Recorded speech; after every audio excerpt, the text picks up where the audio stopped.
Hello students, good morning. So, in our chapter Memorandum of Association, we have seen its meaning, its definition. So, now we are moving to our next chapter. Here we will discuss about the different clauses of a memorandum of association. मतलब कि जो contents है memorandum of association उस particular content के बारे में discuss करेंगे. उससे पहले ये एक टेबल है जहाँ पे एवरी डिफरेंट कंपनी के वाइज जो मेमोरेंडम ऑफ एसोसिएशन है उसका फॉर्मेट डिफरेंट होता है और वो फॉर्मेट किस टेबल में इंक्लूडेड होगा, वो डिफ्रेंशिएशन किस टेबल में इंक्लूडेड होते वो यहाँ पे मेंशन किया गया है. वो कंपनीज एक्ट 2013 के सेक्शन 14 में मेंशन किया गया है. तो आप देख सकते हो कि यहाँ पे कंपनी डिफरेंट कंपनी की मेंशन की गई है. फर्स्ट है company limited by share, then next है company limited by guarantee not having a share capital. तो ये डिफरेंट कंपनी के टाइप है कि कुछ कंपनी लिमिटेड होती है जहाँ पे शेयर होल्डर्स की लायबिलिटी लिमिटेड होती है, वाइल कुछ कंपनी अनलिमिटेड लायबिलिटीज़ वाली होती है जहाँ पे शेयर होल्डर्स की लायबिलिटी अनलिमिटेड होती है. तो ऐसे डिफरेंट टाइप्स है कंपनी के. तो उस टाइप के अकॉर्डिंग उसका मेमोरेंडम ऑफ एसोसिएशन का किस टेबल में इंक्लूडेड है, मतलब कि जो मेमोरेंडम ऑफ एसोसिएशन है उसका फॉर्मेट कैसे होगा. तो फिर फर्स्ट से देखते हैं हम कि कंपनी हमारी फर्स्ट कंपनी है company limited by shares.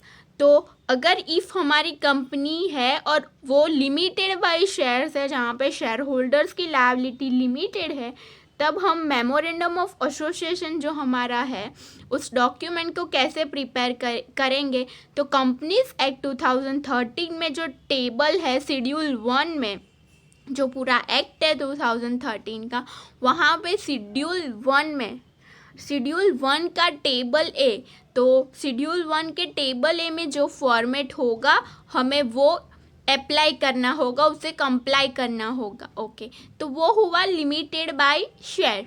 Then next है company limited by guarantee not having a share capital. तो यहाँ पे company limited by guarantee not having a share capital. तो ये दूसरी टाइप की कंपनी का जो फॉर्मेट है वो कहाँ मेंशन किया गया है, सेम शेड्यूल 1 में टेबल बी हमें अप्लाई करना होगा. Company limited by guarantee having a share capital, third में क्या था और सेकेंड में नॉट हैविंग शेयर कैपिटल. यहाँ company limited by guarantee but having a share capital. तो table C. Unlimited company not having a share capital, तो table D. And unlimited company having a share capital. Unlimited company में भी दो type है, having a share capital, not having a share capital. तो table D and table E. Okay, तो and next यहाँ पे जो टेबल्स मेंशन किए गए हैं वो हमारा जो पुराना एक्ट था कंपनीज एक्ट का, तो उस अकॉर्डेंस है. बट हमें अभी ये टेबल फर्स्ट जो है 2013 का वही कंसिडर करना है. ये सिर्फ आप लोगों की नॉलेज के लिए कि 1956 में ये टेबल का फॉर्मेट अप्लाई किया जाता था. ओके, सो देन हमारा नेक्स्ट टॉपिक क्या है कि इसके बाद हम डिस्कस करेंगे contents of a memorandum of association. तो मेमोरेंडम ऑफ एसोसिएशन में हमें पता है कि 6 क्लोज आते. फर्स्ट क्लोज हमारा है name clause, then registered office clause, then object clause, then capital clause, then association liability clause. तो ये 6 क्लोज आते हैं मेमोरेंडम ऑफ एसोसिएशन में. हमने मेमोरेंडम ऑफ एसोसिएशन का एक एग्जांपल भी देखा था. वहाँ पे हमने कंपनी का नेम, उसका एड्रेस, लायबिलिटी, ऑब्जेक्ट सब कुछ मेंशन किया था. तो अब उसको डिटेल में एवरी पार्ट को डिटेल में डिस्कस करेंगे कि नेम क्लोज है तो नेम किस वाइज लिखना है, देन ऑफिस क्लोज है तो वो कैसे लिखना है वो डिस्कस करेंगे. ओके, सो नाउ अब हमारा फर्स्ट क्लोज है नेम क्लोज। तो नेम क्लोज में एवरी डिफरेंट कंपनी के वाइज वो डिफरेंट होता है, वहाँ पे प्रोविज़न डिफरेंट होते हैं। लाइक ले लो कि कोई कंपनी प्राइवेट लिमिटेड है, कोई कंपनी पब्लिक लिमिटेड है, तो वहाँ पे कंपनी को अपने नेम के पीछे पब्लिक और प्राइवेट लिमिटेड मेंशन करना होता है। तो चलो डिस्कस करते हैं name clause. Name clause of a memorandum is necessary to state the name of a proposed company. तो हम जिस कंपनी का फॉर्मेशन करते हैं उसका नेम हमें यहाँ नेम क्लोज में मेंशन करना होता है। Being artificial legal person, company must have its name. It is privilege for the promoters of a company to select one name of the company as they desire. तो हमें पता है कि company एक आर्टिफिशियल पर्सन है, मतलब कि promoters जब इनिशिएशन करते तो उन्हें एक नेम चूज़ करना होता है जो वो पर्टिकुलर कंपनी को उसके कॉमन सील के तौर पे यूज़ करते हैं। However this creation to have desire name of a company is subject to following restriction. तो कुछ रेस्ट्रिक्शन है कि आपको नेम सिलेक्ट करना है कंपनी का, but there are some restriction को। तो वो रेस्ट्रिक्शन क्या है वो देखते हैं। Name stated in the memorandum of a company should not be identical with or resemble the name of any existing registered company। तो हम जो नेम सिलेक्ट कर रहे हैं, जो हम नेम प्रपोज करने वाले हैं, तो वो नेम ऐसा होना चाहिए कि ऑलरेडी किसी और ने ना ले रखा हो, ऑलरेडी किसी और कंपनी उस नेम पे रन करनी ना होनी चाहिए। The name should not be undesirable or objectable and it should not constitute any offense under any law। तो जो नेम है वो भी ऐसा होना चाहिए कि कंस्टिट्यूट और कोई ऑफेंस क्रिएट ना करे अंडर द लॉ, और कोई ऑब्जेक्शन रेज ना हो उस नेम पर, ऐसा होना चाहिए। No words or expression in the name of a company should be such that it carries impression that the company is connected with central state government or local authority or body corporate constituted by central state government, for example president, राष्ट्रपिता, prime minister, chief minister, court, government etcetera. तो आप जब promoter होते हो तो आप कोई government position hold कर रहे हो, तब उस पोजीशन को आपको कंपनी के नेम में इंक्लूड नहीं करना होता है। लाइक गवर्नमेंट के कुछ पोजीशन होती है, प्रेसिडेंट होता है कोई, तो वो सब जो नेम है आपके नेम के आगे डॉक्टर लगा हुआ होता है और आप कोई ऐसी पोजीशन गवर्नमेंट में होल्ड कर रहे हो, तो वो सब आपको यहाँ नेम में, कंपनी के नेम में इंक्लूड नहीं करनी। यहाँ पे एग्जांपल दिया है गवर्नमेंट, स्टेट, सेंट्रल गवर्नमेंट, ऐसे नेम भी हमें इंक्लूड नहीं करने, और ना कि प्रेसिडेंट, राष्ट्रपिता, कोई ऐसी पोजीशन होल्ड करे तो वो भी मेंशन नहीं करनी होती है। Every public company with limited liability must add the word limited and a private company must have private limited at the end of a name. तो जो भी कंपनी लिमिटेड होती है तो उस लिमिटेड कंपनी को, इफ पब्लिक कंपनी है तो पब्लिक लिमिटेड मेंशन करना होगा अपने नेम के पीछे, और इफ कंपनी प्राइवेट है तो प्राइवेट लिमिटेड मेंशन करना होगा। Companies propose to be established for the purpose of promotion of commerce, arts, science, sport, research, social welfare, religion, charity, etc., having no motive to distribute the profit in the form of dividend, are exempted from adding the word limited or private limited. तो ऐसी companies होती है जिनका जो motive होता है वो profit earn करना नहीं है, ना कि अपनी बिजनेस का एक्सपांशन करना प्रॉफिट अर्न करके। उनका बिजनेस होता है कोई आर्ट है, साइंस है, रिसर्च है, उसमें आगे बढ़ने का, सोसाइटी को बेनिफिट करने का, सोशल वेलफेयर का बिजनेस है। तो वहाँ पे आपको ये कंपल्सन नहीं है कि आपको अपने कंपनी और ऑर्गेनाइजेशन के नेम के पीछे लिमिटेड और प्राइवेट लिमिटेड मेंशन करना होता है। वो कब कंपल्सन आता है, जब आपके बिजनेस का मोटिव प्रॉफिट अर्न करना हो। Okay, then okay, approval from ROC, तो हमें नेम क्लोज के लिए अप्रूवल चाहिए होती है आरओसी के पास से। देन वो अलाउ कब करते हैं, जब वो नेम हमारे लिए अवेलेबल होता है। अगर इफ हमने जो नेम चूज़ किया है वो ऑलरेडी किसी और ने रजिस्टर्ड है उस नेम पर, कोई और कंपनी, तब आरओसी हमें वो नेम अलाउ नहीं करेगी। Then should not be undesirable when existing company is registered with this name, registered trademark।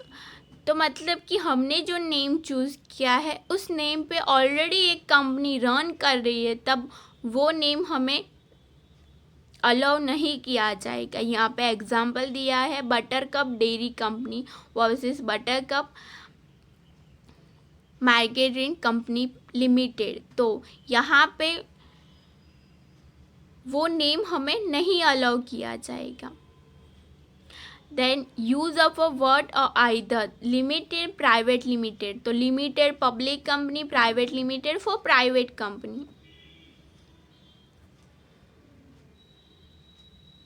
Then prohibited names should not be used, UN and World Health Organization, Indian national flag, तो ऐसे names हमें अपनी company के name में allow नहीं करने हैं। The official seal और emblem of central and state government, the name and pictorial representation of Mahatma Gandhi and prime minister of India, use of some keywords according to authorized capital. If a company use some keywords in its name, it must have a minimum authorized capital. If a company use the word corporation in its name, if a company use some keywords in its name, it must have a minimum authorized capital. If a company uses the words corporation in its name, it must have a minimum authorized capital or of RSS crore. मतलब कि ये example है कि यहाँ पे अगर आपको corporation और ऐसे वर्ड्स यूज़ करने हैं तब आपके पास उतनी ऑथोरिटी होनी चाहिए कि ऑथोराइज सब, आपका कैपिटल इतना होना चाहिए कि आपको अथॉरिटी दी गई हो वो वर्ड्स यूज़ करने की। यहाँ पे कॉरपोरेशन का एग्जांपल दिया है, तो कॉरपोरेशन आपको यूज़ करना है तो उतनी कैपिटल आपके पास होनी चाहिए। ओके, सो नेम क्लॉज में हमने डिस्कस किया कि नेम कैसे मेंशन होता है, क्या क्या रेस्ट्रिक्शन के वाइज हमें नेम चूज़ करना होता है, ROC को वो सेंड करना होता है एंड वो अलाउ भी ऐसा नेम किया जाएगा जहाँ पे वो नेम ऑलरेडी किसी ने चूज़ ना किया हो। ओके, तो नेम क्लोज के बाद हम क्या एड्रेस मेंशन करते थे, कंपनी के नेम के बाद एड्रेस। तो नेक्स्ट हमारा क्लोज है रजिस्टर्ड ऑफिस क्लोज। तो वो डिस्कस करते हैं registered office clause in the memorandum of association itself every company has to mention the state in which its registered office is situated. तो मेमोरेंडम ऑफ एसोसिएशन में every company को अपने business के जो रजिस्टर्ड ऑफिस, अपना business का registered office जहाँ पे भी सिचुएटेड होगा उसका एड्रेस मेंशन करना होगा। बिकॉज बिजनेसेस में ऐसा पॉसिबल हो सकता है कि जहाँ पे एक से ज़्यादा यूनिट्स हो, तब उस टाइम पे बिजनेस का जो भी एक यूनिट होगा जो as a registered office work करता है, तो उस टाइम उस यूनिट का एड्रेस वहाँ पे मेंशन करना होता है। अ company must from the 15th day of its incorporation must have a registered office which is capable of receiving and acknowledging all communication and notice as may be addressed to it। तो company को 15 day के अंदर जब भी उसका incorporation हुआ होगा, incorporation के स्टेज में हमने देखा क्या क्या प्रोसीजर थी। तो जैसे ही इनकॉर्पोरेशन कंपनी का होता है, इनकॉर्पोरेशन सर्टिफिकेट आप अचीव कर लेते हो, उसके बाद उसके 15 डेज़ के अंदर आपको कंपनी का रजिस्टर्ड ऑफिस आपके पास अवेलेबल होना चाहिए कि जहाँ पे आप ये सारी जो डॉक्यूमेंटेशन है उसको रिसीव कर सको, आरओसी से जो पोस्ट आती है उसे रिसीव कर सको और उन्हें सेंड भी कर सको एक पर्टिकुलर एड्रेस पे जो आपकी कंपनी का as a registered office address होगा।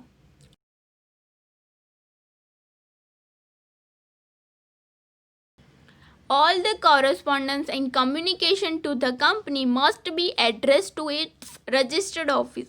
तो कंपनी के सारे कॉरेस्पॉन्डेंस कम्युनिकेशन वो सारे इस रजिस्टर्ड ऑफिस के थ्रू होंगे। The territorial jurisdiction of the court is also determined from the address of the registered office of a company। तो कंपनी जिस टेरिटोरियल जुरिस्डिक्शन में आती है वो कैसे डिटरमाइन होगा, तो उसके एड्रेस के थ्रू वो डिटरमाइन होगा। The members of the company और other parties who want to examine the documents personally और obtain additional information about the company may approach its registered office. तो कंपनी का मेंबर कोई इन्फॉर्मेशन चाहता है, कोई डेटा चाहता है, तो वो कंपनी को उसके रजिस्टर्ड ऑफिस के थ्रू अप्रोच कर सकता है। Okay students, so registered office clause के बाद हमारा नेक्स्ट क्लोज आता है ऑब्जेक्ट क्लोज। तो ऑब्जेक्ट क्लोज में कंपनी के ऑब्जेक्ट्स मेंशन होंगे। तो वो डिस्कस करते, it is mandatory for every company to state in its memorandum of association the objectives for which the companies propose to be incorporated. तो every company को उसके MOA में ऑब्जेक्टिव्स मेंशन करने होते ताकि पता चले कि कंपनी किस लिए इनकॉर्पोरेट हुई है और उसकी बाउंड्रीज कितनी है। कंपनी को उसके ऑब्जेक्टिव्स के बाहर वर्क नहीं करना होता है, अदरवाइज वो वायोलेशन ऑफ रूल्स होता है। Object clause carries the greatest importance in entire memorandum of association of a company.